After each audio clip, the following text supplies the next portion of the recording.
And the CIA estimates the number of ISIS fighters is now more than 3 times larger than previously thought. According to the CIA, the terror group can muster anywhere between 20 and 31,500 militants across Iraq and Syria.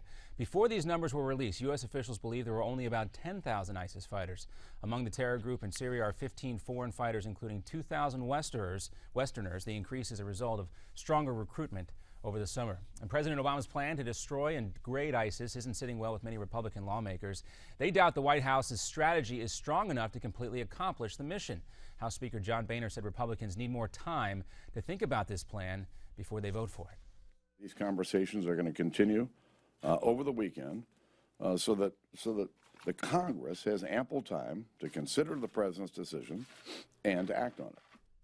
Well, the president's strategy relies heavily on expanded airstrikes in Iraq and Syria, but the president remains adamant that no combat troops on the ground will take place in either Syria or in Iraq. But Boehner said at that news conference yesterday, somebody's boots have to be on the ground. Also, the effort continues to try and build that international broad coalition. Reports indicate France has been willing to participate in new airstrikes, but key allies like Germany, the UK, and Turkey have not yet committed. The State Department says they are working on that. This is a fight that will take some time. We will need many partners. We will continue on that effort. Now we turn our attention to Pretoria, South Africa this morning. The judge in the Oscar Pistorius case finds the double amputee athlete guilty of culpable homicide in the shooting death of his girlfriend. That's similar to manslaughter here in the U.S. Pistorius could get up to 15 years in prison or serve probation and pay a fine. He was also convicted on an additional firearms charge. The sentencing date has not yet been set.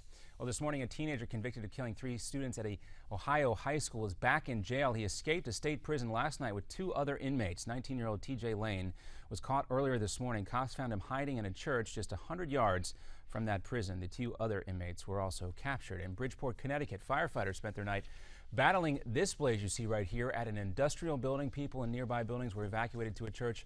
More than 1,000 homes lost power after it was shut off as a precaution. The building houses a roofing company and a recycled perfume factory. Explosions were related to the perfume company and a broken gas line.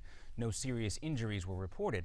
And we go from fire to snow. Yes, this is snow falling in western parts of the U.S. Wyoming and South Dakota got an early winter dusting, well, a summer dusting really, including Colorado as well. The National Weather Service has issued winter storm warnings and winter advisories for parts of those states. Up to 10 inches of snow could, fall in mountain areas. But the temperatures are expected to increase here throughout the rest of the weekend, and that snow will slowly be melting. More news ahead in 30 minutes. We'll get back to the show now. And we'll turn